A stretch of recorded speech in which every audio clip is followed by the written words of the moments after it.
La Escritura nos dice que si confesamos nuestros pecados, Dios es fiel y justo para perdonar nuestros pecados. Los invito entonces ahora, bienvenida a todas nuestras visitas, Dios les bendiga. También a Gerald, ¿no? Dios te bendiga, Gerald.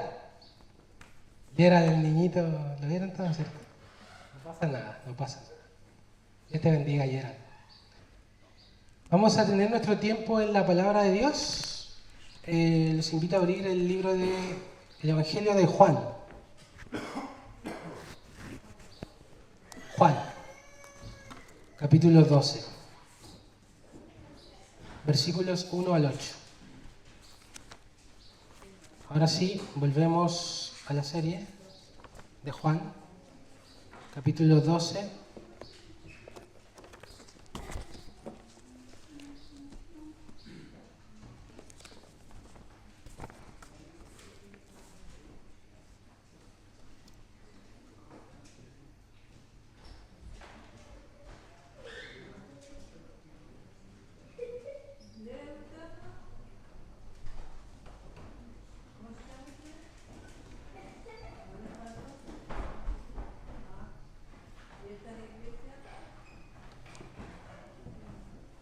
Juan capítulo 12, versículos 1 al 8. Vamos a leer la palabra de Dios. 6 días antes de la Pascua vino Jesús a Betania, donde estaba Lázaro, el que había estado muerto y a quien había resucitado de los muertos. Y le hicieron allí una cena a Jesús. Marta servía y Lázaro era uno de los que estaban sentados a la mesa con él. Entonces María tomó una libra de perfume de nardo puro, de mucho precio, y ungió los pies de Jesús y los enjugó con sus cabellos. Y la casa se llenó del olor del perfume.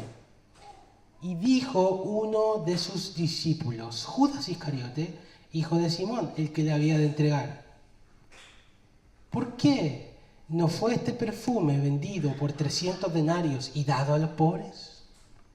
Pero dijo esto no porque se cuidara de los pobres, sino porque era ladrón, y teniendo la bolsa sustraía de lo que se echaba en ella. Entonces Jesús dijo: déjala. Para el día de mi sepultura ha guardado esto, porque a los pobres siempre los tendréis con vosotros, mas a mí no siempre me tendréis. Amén. Oremos de nuevo, hermanos, oremos de nuevo para pedir la iluminación del Espíritu Santo. Señor, te damos gracias por tu palabra, te damos gracias, Señor, por poder escucharla, por poder entenderla.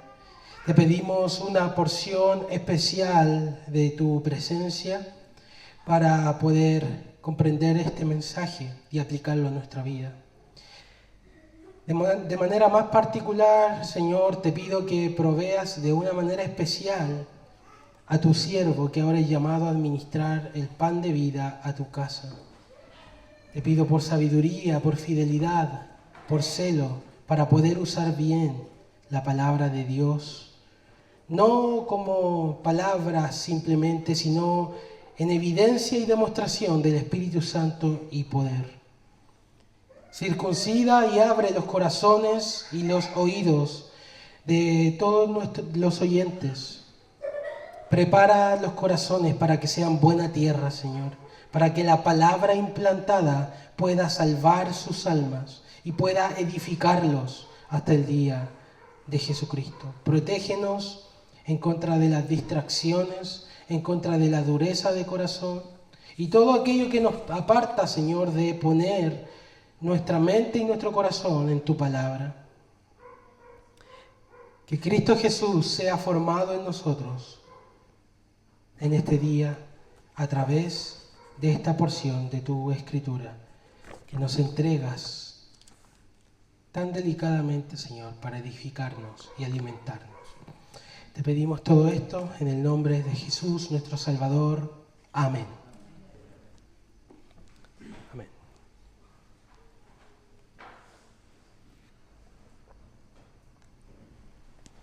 Si bien estamos en la mitad del Evangelio de Juan, en realidad es la última semana de la vida de Jesús en la tierra.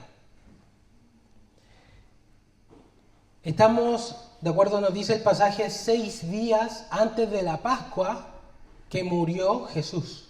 En la Pascua va a morir Jesús. Y la fiesta de la Pascua va a ser este evento donde ahora no un cordero de hombre, sino el verdadero cordero, el cordero profetizado de antemano, será sacrificado en el altar de la cruz. El mensaje de Juan es: he aquí el Cordero de Dios que quita el pecado del mundo. La muerte de Jesús, por lo tanto, es inminente. Inminente. Solo faltan 6 días para que Él muera. Y como una sinfonía, ¿han escuchado cuando las sinfonías de pronto llegan a un clímax y empiezan a cambiar los ritmos y los tonos? Eso es lo que empieza a pasar ahora en Juan. Desde el capítulo 12 ahora, el capítulo 12 pone fin al ministerio público de Cristo. Y desde el capítulo 13 en adelante viene unas enseñanzas escogidas de Jesús hacia sus discípulos. Y finalmente su pasión, su muerte y su resurrección. Jesús viene, nos dice el pasaje, a Betania. Él estaba, de acuerdo a los últimos versículos del capítulo 11, él estaba en el desierto. Justamente estaba en el desierto porque estaba escapando de los judíos que lo querían matar, ¿cierto? Se escondió de ellos, porque todavía no era su tiempo. Pero ahora él viene a Jerusalén y pasa por Betania, la ciudad de los 3 hermanos, Marta, María y Lázaro. Lázaro, el que había resucitado de los muertos. Entonces, el pasaje nos dice que se le organiza una cena a Jesús. Es una cena en su honor. Es una cena que fue llevada a cabo, de acuerdo nos dicen Mateo y Marcos, en la casa de Simón el leproso. Y es una cena que es organizada muy posiblemente por la profunda gratitud que sienten los hermanos hacia Jesús. Marta demuestra su cariño, como ella sabe, sirviendo los platos, ¿cierto? Hay muchas personas, muchas mujeres también, y bueno, hombres también deben haber, que demuestran su cariño de esa forma, ¿cierto? Por otro lado, se nos dice que Lázaro estaba junto a la mesa con Jesús, estaba reclinado en la palabra ahí, porque no se sentaban como en sillas, sino se reclinaban en la mesa. Y él estaba junto a Jesús, reclinado ahí. Era un ambiente de compañerismo, de amistad, de amor. Pero qué curioso, ¿no? De la tumba a una cena. De estar muerto a estar en una mesa con Jesús. Qué experiencia, ¿no? De hecho, esa también es nuestra experiencia, si lo piensan. Porque nosotros estábamos en la tumba de nuestros delitos y pecados, muertos. Dios nos dio vida, ¿no? Y especialmente cuando tenemos la cena del Señor, ya la vamos a tener pronto. Venimos a cenar con Jesús. Jesús está en la cena. No corporalmente, pero sí espiritualmente, como creemos las iglesias reformadas. Así que, en algún sentido, es nuestra experiencia desde la muerte a una cena. Y de hecho, será nuestra experiencia también en el futuro, porque todo lo que nos espera aquí, estaremos de acuerdo, es en la tumba, ¿cierto? Cuando pasemos de este mundo, sin embargo, y el Señor descienda por segunda ocasión, Él nos va a llamar de la tumba, sal fuera, Fabián sal fuera, Carmen sal fuera, y todos vamos a salir fuera de nuestras tumbas. ¿Y a dónde vamos a llegar a parar? A una cena. También vamos a ir de la tumba a la cena, como fue el caso de Lázaro, como dice Apocalipsis 19, a la cena de las bodas del Cordero. Y ahí vamos a tener comunión cara a cara, en cuerpo y alma, con Jesús. Le veremos en cuerpo y alma. Sin embargo, esta porción de la Escritura presenta en lo central, ya no es Lázaro ni Marta, sino que en quien se centra el pasaje, si bien Jesús siempre es el protagonista, quien es la coprotagonista, por así decirlo, en este pasaje, es María. Este pasaje presenta en lo central un contraste, ya no entre María y Marta, sino entre María y Judas Iscariote. Este pasaje nos presenta una distinción entre el verdadero discipulado y uno falso. Nos presenta una distinción entre valorar lo eterno versus valorar lo temporal. Nos presenta un contraste entre entregarlo todo con sacrificio o retener con avaricia. Este pasaje nos presenta la diferencia entre amar a Jesús y amarse a uno mismo. La diferencia entre María y Judas. Por supuesto, lo más valioso para María era su Señor Jesús. Mientras que para Judas, lo más valioso para Judas era el dinero. Este vívido contraste nos lanza preguntas reveladoras a nuestra vida. ¿Y yo? ¿Y tú? ¿Qué es lo más valioso para tu vida? ¿Cuál es tu tesoro más preciado? ¿A quién o qué adoras y qué amas? Como consecuencia, este mensaje lleva por título Lo más valioso. Lo más valioso. ¿Qué es lo más valioso para ti? Eso no es solo una confesión de labios, es algo que se demuestra en la vida, como pasa justamente en el pasaje. Entonces, vamos a ver primero qué era lo más valioso para María, qué era lo más valioso para Judas, y terminaremos hablando de lo más valioso para Jesús. En el pasaje nos muestra que en esta cena, en esta mesa, se respira un aroma de gratitud y de devoción a Cristo. ¿Notan eso, cierto? El que había estado muerto, dice el pasaje, el que había estado muerto ahora ha resucitado. Me refiero, lo enterramos. Tuvimos un funeral. 4 días estaba pudriéndose su cuerpo y ahora está sentado en la mesa comiendo. Los ojos que se cerraron vuelven a brillar resplandecientes. Me imagino el corazón de María y de Marta diciendo, mi Jesús, tú lo hiciste. Poderoso Salvador, el conquistador de la muerte, consolador de nuestras tristezas. Él cambió la pena en alegría, el funeral en una cena, de la muerte a la vida. Qué linda es la sensación de liberación, ¿cierto? ¿Alguna vez te has sentido así profundamente enfermo y después saliste de la enfermedad? ¿Has sentido esa sensación de, oh, ya no estoy en ese estado? Qué linda es la sensación de liberación. O estar en un problema muy complicado y luego salir de ese problema. O de estar en mucha oscuridad y de luego venir a la luz. Qué hermosa es la sensación de liberación, de redención. Y a la vez esta cena es presentada como un cántico de gratitud, de acción de gracias por parte de los hermanos al Señor. Cada hermano toca su instrumento de gratitud. Marta sirviendo, como dijimos, Lázaro en la mesa. Pero el solo más destacado de este pasaje es María.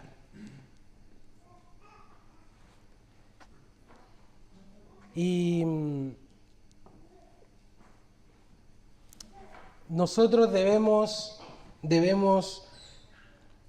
demostrar, hermanos, nuestra gratitud al Señor constantemente. Debemos agradecerle constantemente. La Escritura nos llama a abundar en acciones de gracias. Pero no es solo un hablar de gratitud, sino es una acción de gratitud. Es una vida de gratitud. Los niños generalmente agradecen, ¿cierto?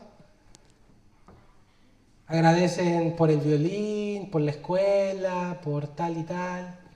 Y nosotros no agradecemos por esas cuestiones, po. Si estamos aprendiendo un nuevo instrumento o algo de ese estilo, es algo que pasó, ¿no? Pues debe pasar. Pero la Escritura nos enseña a ser como niños y agradecer, porque nada se supone que debe estar pasando si no es por la intervención de Dios. Dios sostiene que tu corazón en este momento te latiendo en su pecho.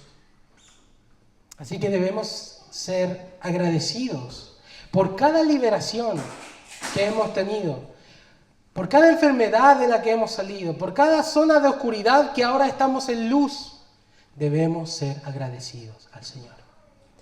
En parte se respira este aroma de gratitud en el pasaje. Y lo más valioso para María fue su Señor Jesús. ¿Y saben qué? Se nota en el pasaje, se nota. Se demuestra, pues, 2 puntos. 1, María ofrece lo más valioso que tiene. Y en segundo lugar, María ofrece al Señor y no a los hombres. Vamos a ver estos 2 puntos de María. Primero, María lo ofrendó todo. Dice la Escritura, entonces tomó María una libra de perfume de nardo puro de mucho precio y ungió los pies de Jesús. Juan no escatima palabras, lo describe con lujo de detalle. Nos da la cantidad de perfume que usó, nos da la naturaleza de perfume que usó, nos da el origen del perfume y nos dice el precio. O sea, está muy preocupado de describir lo que está pasando, en lo que está haciendo María. Era común en el primer siglo, para mostrar hospitalidad, no solo organizar cenas, sino que en las cenas ungir a los invitados con aceite.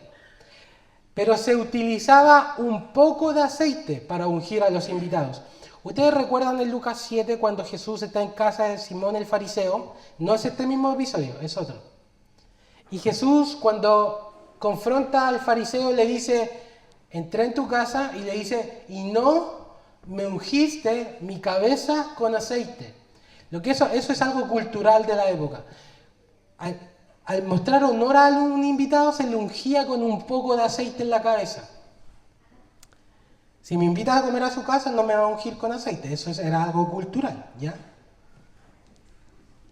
Pero se usaba un poco de aceite.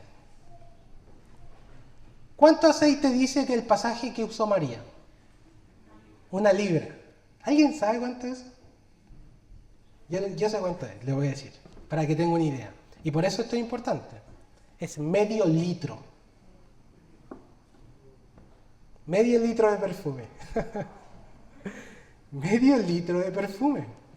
Mateo y Marcos, que también cuentan esta historia en Mateo 26 y Marcos 14, dicen que ungió su cabeza.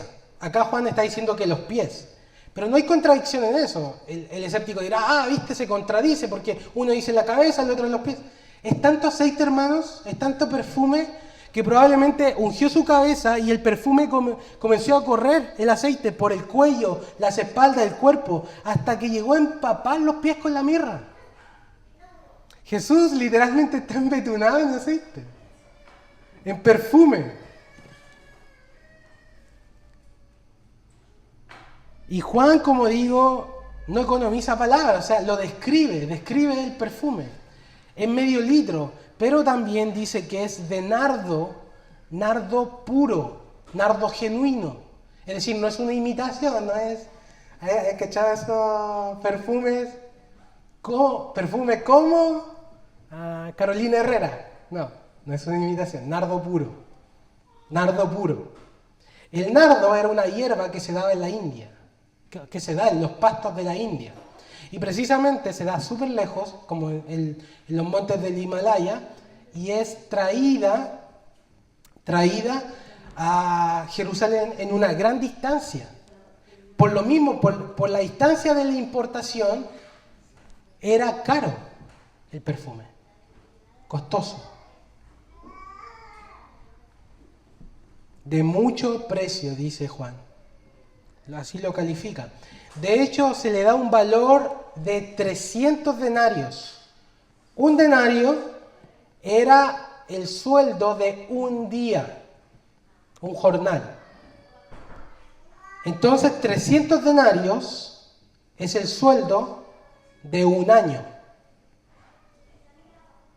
No trabajamos los 365, tenemos días festivos, ¿cierto? 300 días era un año. Un año de trabajo costaba el perfume. Es evidente que este perfume era gran parte, si no toda la riqueza que María tenía. De hecho, las mujeres, comentan los estudiosos, que las mujeres de este tiempo guardaban este tipo de perfumes especialmente para sus bodas. Era parte de sus ahorros, parte de su riqueza. ¿Qué quiere decir todo esto? Que María entregó lo mejor. María entregó todo. ¿Cuánto gana al mes? Multiplícalo por 12. En un segundo se fue así. En un segundo. En un segundo entregó el salario de todo un año. Ella lo entregó como una ofrenda de adoración, devoción y gratitud a Jesús. ¿Por qué? Y esa es la pregunta que Judas se hace. ¿Por qué este desperdicio?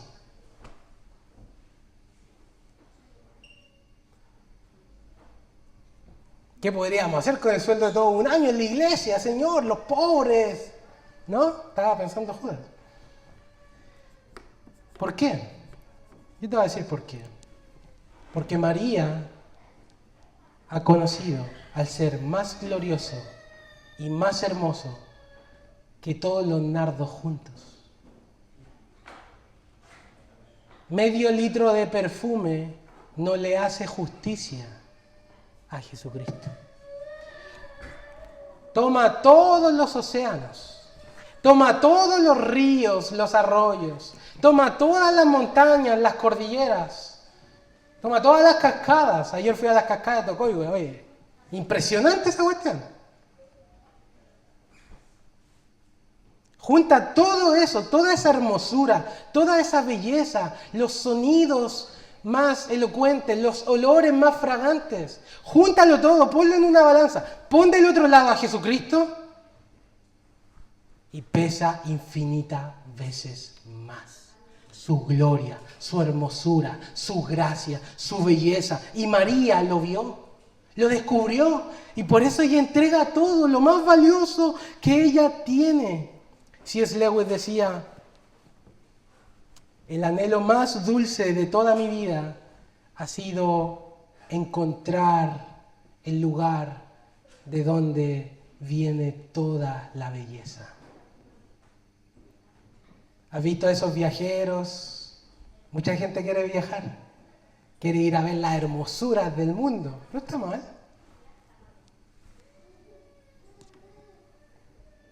Lewis decía: yo quiero conocer de dónde procede la hermosura de las cascadas de Tocoigüe. Quiero conocer el origen de Puñihuil. Quiero conocer quién creó esta isla. Quiero conocer quién creó sus ríos, el lugar de donde viene toda belleza y toda hermosura. María lo encontró. Estaba frente a ella. Era Jesús de Nazaret, la imagen del Dios invisible. Ella lo vio y le dio todo lo que tenía, pero no es suficiente, hermanos. Comparado a Él no es suficiente. El tesoro de ella era Cristo, su riqueza era Él. Y cuando tú llegues a verle y a conocerle, Él enamorará tu corazón. Te cautivará con su gracia, con su fidelidad, con su gloria. Y aquellos que han llegado a conocer realmente a Jesucristo van a responder a ese amor, a esa redención, a esa liberación. Se responde dándolo todo. Y el amor no es calculador. El amor es desbordado. María no está pensando, le voy a dar 100 ml, va a quedarme un 400. El amor no es calculador, hermanos. Cuando tú ves a Jesús, cuando tú ves lo que Él significa, lo que Él es para ti, su gloria, su belleza, su gracia, su hermosura, tú simplemente derramas todo. Todo. Porque Él lo vale. El amor no es calculador, sino desbordado.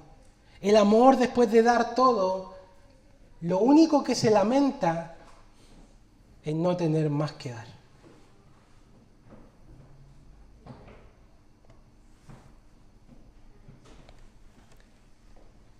Y yo, y tú, ¿qué es lo más valioso para ti? ¿Es Jesucristo lo más valioso para ti? ¿Le has entregado tu vida como un perfume derramado en devoción y gratitud hacia Él? Tus cánticos hacia Él, tu gratitud, tu amor hacia Él son como una noche estrellada. ¿Hay harta gratitud en tu vida? ¿Hay harto amor por Jesús en tu vida? ¿Tu amor por Él es calculista o desbordado? Amas al Señor como nos mandó el gran mandamiento, con todo tu corazón, con toda tu alma, con toda tu mente, con todas tus fuerzas, o con 200 ml nomás, con unas gotitas basta. Con los domingos, pues, ¿para qué más?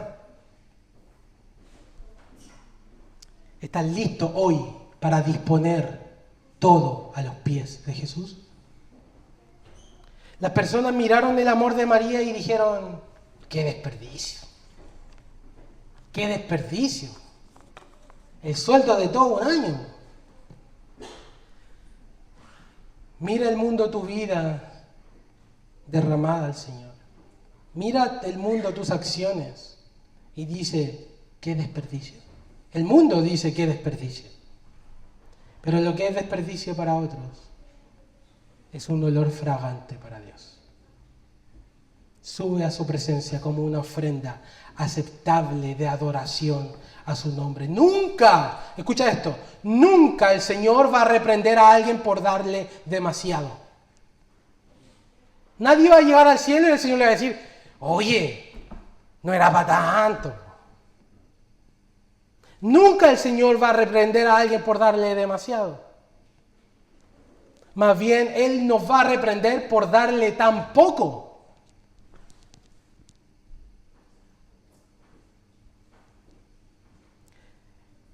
El viejo predicador pentecostal Leonard Ravenhill decía, 5 minutos en la eternidad y vamos a haber querido orado más, llorado más, amado más, sufrido más, entregado más. Porque ahí nos daremos cuenta de la gloria. Y yo digo que este pasaje nos invita a no esperar llegar 5 minutos a la gloria, sino hoy entregar todo a nuestro Señor. Hoy disponer nuestra vida a Él. Hoy derramar todo nuestro perfume delante de Él. Hay una historia de 2 misioneros moravos, cristianos, en la Europa del siglo XVIII. Había un hombre que era rico y tenía varias islas del Caribe, que tenía plantaciones en esa isla, a propósito, y tenía esclavos, en la Europa de la esclavitud, ¿no? Y en una de esas islas tenía como miles de esclavos, miles. Y estaba contratando ahora 2.000 esclavos más para llevarlos a sus islas a trabajar en las plantaciones. Los esclavos vivían en manera muy precaria, eran esclavos africanos, era todo muy precario y los esclavos morían al poco tiempo de llegar a la plantación, la verdad, por eso requería cada vez más, porque era muy, muy cruel. 2 jóvenes misioneros moravos escucharon que este hombre rico estaba comprando esclavos. Solo los esclavos podían entrar a la isla, porque el dueño era el dueño de las plantaciones. Estos 2 jóvenes moravos, conmovidos por las almas perdidas de ese lugar, se ofrecieron para ser comprados como esclavos, con el fin de predicarle a los esclavos que estaban en la isla del Caribe. Estamos hablando de jóvenes en sus 20s. En sus 20s. Yo te hago una pregunta. ¿Te parece eso un desperdicio?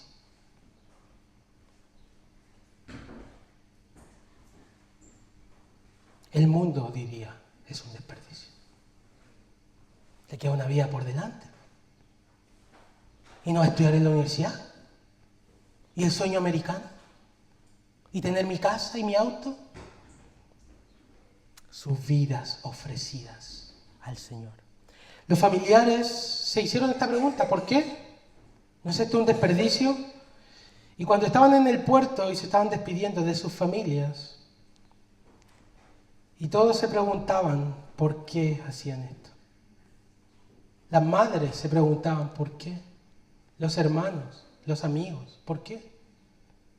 Uno de ellos gritó desde la barandilla de la cubierta con todas sus fuerzas y dijo: el cordero que fue sacrificado, ¿acaso no es digno de recibir la recompensa completa por su sacrificio? No es un desperdicio, hermanos. Lo que es un desperdicio para otros es un olor fragante para el Señor. Muchas décadas después, algunos hombres fueron a la isla y encontraron un cementerio con cientos de cruces. Y en medio del cementerio 2 monumentos a 2 cristianos moravos que dedicaron su vida a predicar el Evangelio en ese lugar. Yo quiero que reflexiones cómo piensas acerca de tus hijos y acerca de tus hermanos y tus familiares, la gente que amas. Muchas veces pensamos que esto lo dice John Piper, que queremos una vida de sueño americano para ellos. ¿Y qué si mi hijo quiere ser un misionero en Marruecos donde matan cristianos? ¿Será un desperdicio de su vida? ¿Será un desperdicio? Si quiere, en lugar de estudiar en la universidad, ir a predicar a un lugar donde matan cristianos. El Cordero es digno, hermanos. El Cordero es digno.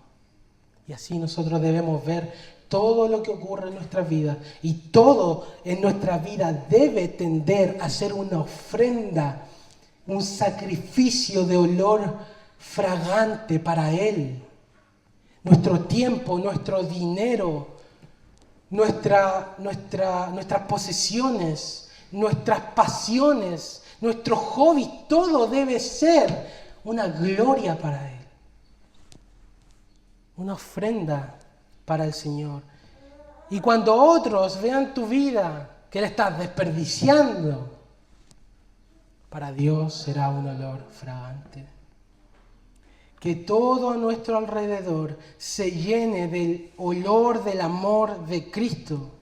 Que nuestros familiares, nuestros vecinos, todas las personas que nos rodean, huelan en nuestras vidas el sacrificio acepto a Dios por la manera en cómo nos conducimos. Que todo en esta vida sea como basura en comparación con la gloria del conocimiento de Cristo Jesús, estoy citando a Pablo, por amor del cual lo he perdido todo para ganar a Cristo. ¿Qué es lo más valioso?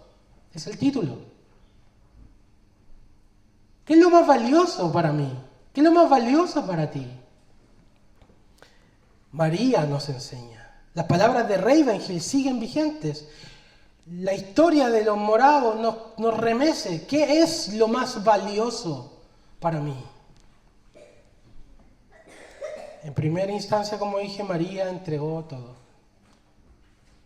Entregó lo mejor. En segundo lugar, ella ofrece al Señor y no a los hombres. María desafió todas las normas culturales de su época al hacer este acto.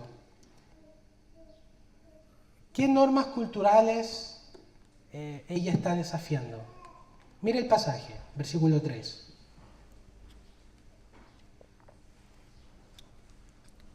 ¿Qué está haciendo ella que no es común de una mujer del primer siglo? Primero, está tocando los pies de un invitado. Eso era degradante en la época. Solo los esclavos hacían ese trabajo. De limpiar los pies polvorientos, porque eran sandalias. ¿Ok? Primero. Segundo, ella hace un acto mucho más osado y escandalizante. Y de hecho yo creo que esa es la razón por qué Juan menciona que es los pies y no menciona la cabeza.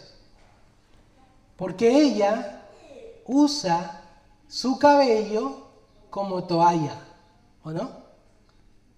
Las mujeres acostumbraban a tener su cabello amarrado y ellas solo lo soltaban para el marido en privado. Era indecente e indecoroso soltar el cabello en público. A ver, la indecente, es cultural. De la época, ¿ok? Era de la época. Entonces, ella al soltar su cabello en público, estaba rompiendo las normas culturales del comportamiento de una mujer judía respetable. Y de hecho, como decimos, está ocupando su cabello. ¿Y cuánto cuida la mujer en su cabello? Oye, si esa cuestión sí que no es cultural. Pues toda la época, la corona y la gloria de la mujer es su cabello. O sea, cómo lo alisan y la cremita. Y se ríen nomás porque es verdad. Cómo lo cuidan, ¿no? Ahora, el cabello está siendo usado para lo más indigno, digamos, que hay en el cuerpo humano, que son los pies. Además polvorientos en la época. Lo que esto nos enseña, lo que este acto está diciendo por sí mismo, es que ella no está haciendo lo que está haciendo para agradar las normas culturales. Ella no está preocupada de lo que están opinando los demás. Ella tiene su mirada fija en Jesús. Y lo que ella está haciendo es agradar solo a su Señor, no importando la opinión de los que están alrededor. Su ofrenda es al Señor y no a los hombres. Segundo punto. Sus ojos están fijos en el Señor y se deja guiar por un corazón devoto y no por la opinión de los demás.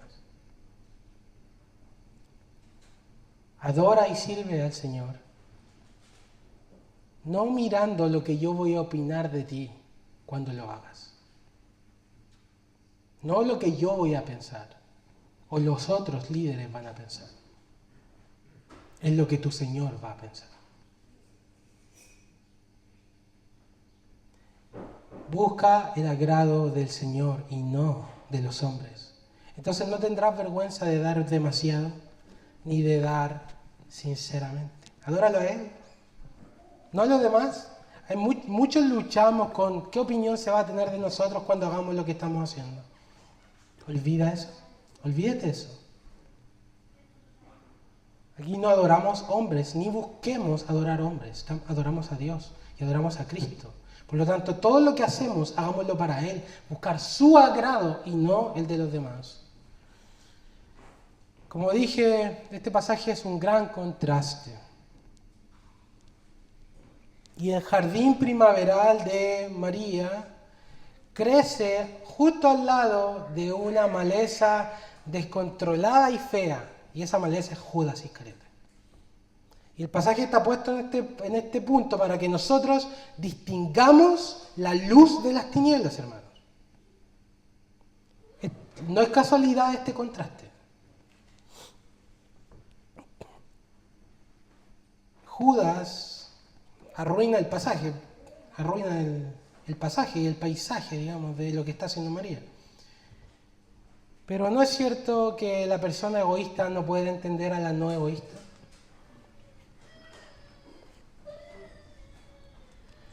Judas se pregunta, ¿por qué no se vendió y se dio a los pobres? Él calcula el precio.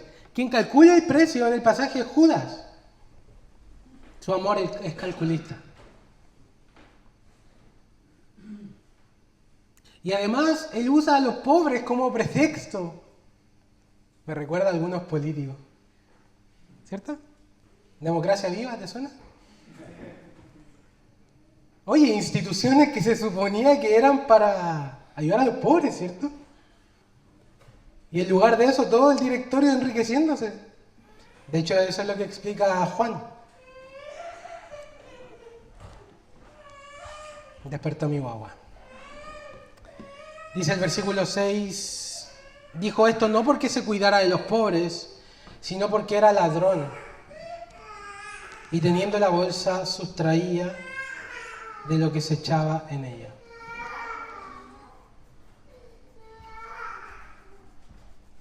Qué noble Judas, está preocupado por los pobres. Pero el corazón, de la abundancia del corazón habla la boca, y lo que él está expresando es nada más la manifestación de su avaricia, de su ambición y de su egoísmo. Juan nos explica que Judas era un ladrón y no digamos un altruista filántropo. Mientras María está mirando a Jesús, Judas está mirando el dinero.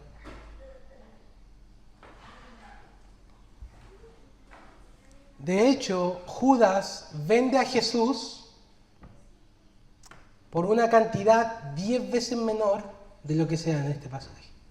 Este perfume cuesta 300 denarios. Judas vende a Jesús por 30 monedas de plata, o sea, 30 denarios.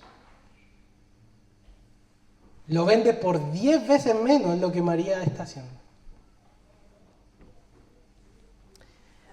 De hecho, es justo después de este episodio que Judas sale a entregar a Jesús. En ese orden está puesto en Mateo y en Marcos. Justo después de esta historia, en Mateo y Marcos, viene la historia de que Judas fue a los principales sacerdotes a entregar a Jesús. Porque está tan decepcionado. Está tan decepcionado, Judas, de que Jesús tenga que morir, ¿no? ¿No era el rey? Y yo quería un lugar en el reino. Entonces, para salvarse, su seguro de vida es la venta, entrega a Jesús, lo traiciona por 30 monedas de plata. Dice Mateo, entonces Judas fue a los principales fariseos y les ofreció a Jesús. ¿Qué me darán para que yo lo entregue? ¿Qué era lo más valioso para Judas? Las cosas de esta vida, el dinero, lo terrenal, lo temporal. Nunca me voy a olvidar cuando el pastor Néstor Ruilar predicó, no recuerdo si fue este pasaje o otro, pero habló de Judas Iscariote. Y Judas entregó con un beso al Hijo del Hombre. Judas fue movido por su codicia, por su avaricia, por su desilusión, por su frustración de que Jesús iba a morir y 3 años perdidos. Así que lo entregó con un beso. Y recuerdo cómo en esta prédica el pastor describía cómo hubiera sido si Judas, al momento de entregar a Jesús, habiéndolo ya entregado, hubiera caído de rodillas, arrepentido. Porque lo último que Jesús le dice a Judas fue, con un beso, Judas, con un beso, amigo, con un beso, entregas al Hijo del Hombre. Y si esas palabras hubieran calado en el corazón de Judas, él hubiera caído de rodillas, arrepentido, y hubiera dicho, amigo, perdóname, te traicioné, me entregué a mi corazón avariento, perdóname, he traicionado al Hijo del Hombre. ¿Qué hubiera hecho Jesús si Judas hubiera arrepentido? El que a mí viene no le echo fuera, dice la Escritura. Sin embargo, Judas decidió seguir en su pecado y no arrepentirse, no quebrantarse por lo que hizo y seguir y ser entregado, hermanos. Lo peor que nos puede pasar es ser entregado a nuestro propio corazón y seguir el curso que nuestro corazón nos está dictando. Lo que Judas nos enseña es que se puede ser un discípulo dentro de la comunidad de la fe. Se puede estar bajo la predicación del mejor de los predicadores durante 3 años. Y aún así, tener el corazón endurecido como una piedra. Y estar sirviendo a Jesús con motivaciones ocultas. Lo hago por la plata, lo hago por la fama, lo hago por el que dirán. Judas es un tremendo anti-ejemplo para nosotros. Y una advertencia de las motivaciones ocultas dentro del servicio cristiano. Vuelvo. ¿Qué es lo más valioso para ti? Para ti, para mí. ¿Qué es lo más valioso? ¿Qué te podrían dar que estarías dispuesto a dejar a Jesús? ¿O a dejar de venir a la iglesia? ¿O a dejar de leer su palabra? ¿Qué estarías dispuesto a dejar? ¿Por cuántas monedas lo venderías? ¿Qué es lo más valioso para ti? Judas nos enseña que él valora lo mundanal, lo terrenal, lo pasajero por sobre nuestro glorioso y bendito Salvador Jesucristo. Las prioridades de Judas están cambiadas. ¿Y nuestras prioridades? Judas está juzgando. Él pierde la perspectiva de la gloria de Jesús. Y esto demuestra, simplemente es el triste recordatorio de que Judas no ha creído en el Evangelio. Y por eso yo predico el Evangelio a cristianos, porque pueden haber discípulos de 3 años, hermanos, que tengan motivaciones ocultas. ¿A Jesús le pasó? ¿Tú crees que no nos va a pasar a nosotros?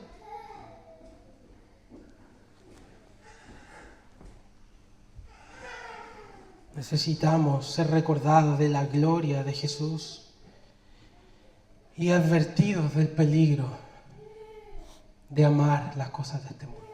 No améis al mundo. No améis al mundo. No améis al mundo, ni las cosas que están en este mundo. No améis los deseos de los ojos, la vanagloria de la vida, porque el mundo pasa y sus deseos. Y lo más triste de la historia de Judas Iscariote es que esas viles 30 monedas de plata por las cuales él vendió su alma, satisfacieron su corazón. al final, cuando las tuvo en su poder, se dio cuenta de cuán insatisfactorio era tomar ese camino. Y yo te digo, si tú escoges lo mundanal, si tú escoges vender a Jesús, si tú escoges esta vida por sobre Él, si tú escoges amar algo de esta vida por sobre Cristo, al final, cuando lo tengas, solo traerá desilusión y desesperación a tu vida. Fue tal su desesperación que vas a terminar odiando lo que amabas. Tiró las monedas, las devolvió. No las quería tanto, las anhelaba con pasión. Al mirar el perfume derramado, ¡ay! Los ojos se le derretían al ver tanta plata. Y después, cuando la tuvo en sus manos, así como la amó, después la aborreció aún más. Y terminó colgándose. Esa es la advertencia, hermanos, con poner nuestros corazones en las riquezas y en las cosas de este mundo. Judas es un ejemplo para nosotros. Y María también es un ejemplo para nosotros. Finalmente, lo más valioso para Jesús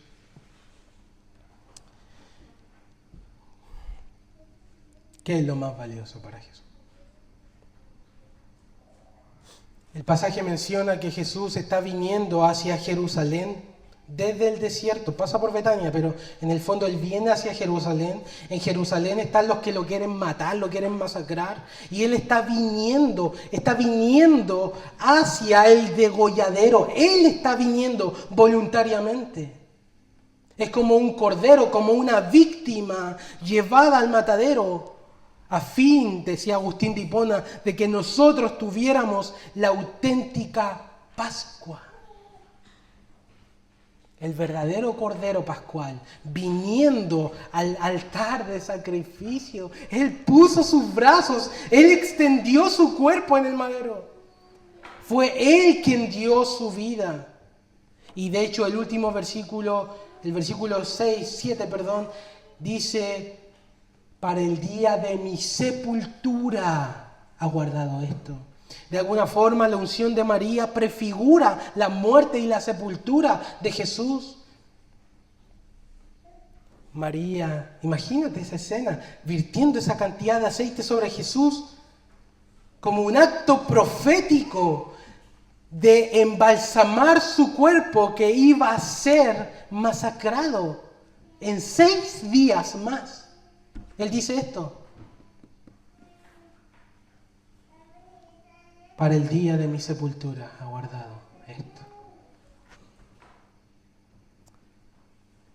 Y Jesús viene a morir porque lo más valioso para Jesús son sus amigos, por quienes Él entregará su vida. Pero Él no solo muere por ellos, también tiene comunión con ellos, porque pasa a ver a sus amigos, a tener una cena. Y esto también nos recuerda que Jesús nos amó tanto que entregó su vida por nosotros. Pero no entregó su vida por nosotros para que nosotros vivamos como se nos dé la gana. Él entregó su vida por nosotros para que nosotros pudiéramos tener comunión con Él. Porque no había ninguna forma posible de que nosotros entráramos a su presencia con nuestro pecado a cuestas. Si al final lo que se trata toda la historia de la redención es volvernos a Dios. A una comunión con Él, a una cena con Él, a volver a tener amistad con el Señor. En Juan 17:24 Jesús dice: Padre, aquellos que me has dado, quiero que donde yo estoy, ellos estén conmigo. ¿Qué es lo más valioso para Jesús? ¿Por qué Él vino a este mundo? No te dé vergüenza decirlo, hermano. Tú eres precioso y tú eres preciosa a los ojos del Salvador del mundo. Tú eres amado, tú eres valorado, tienes dignidad, tienes tanto valor que el Hijo de Dios derramó su sangre para que la tuya no fuera derramada. Ese es tu valor, ahí está tu identidad.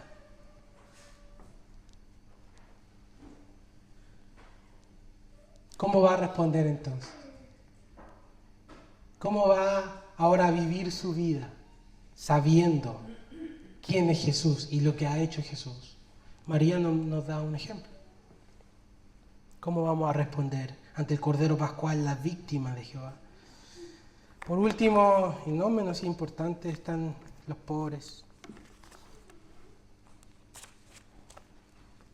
Los pobres, el pasaje no nos desalienta a pensar en los pobres, al contrario.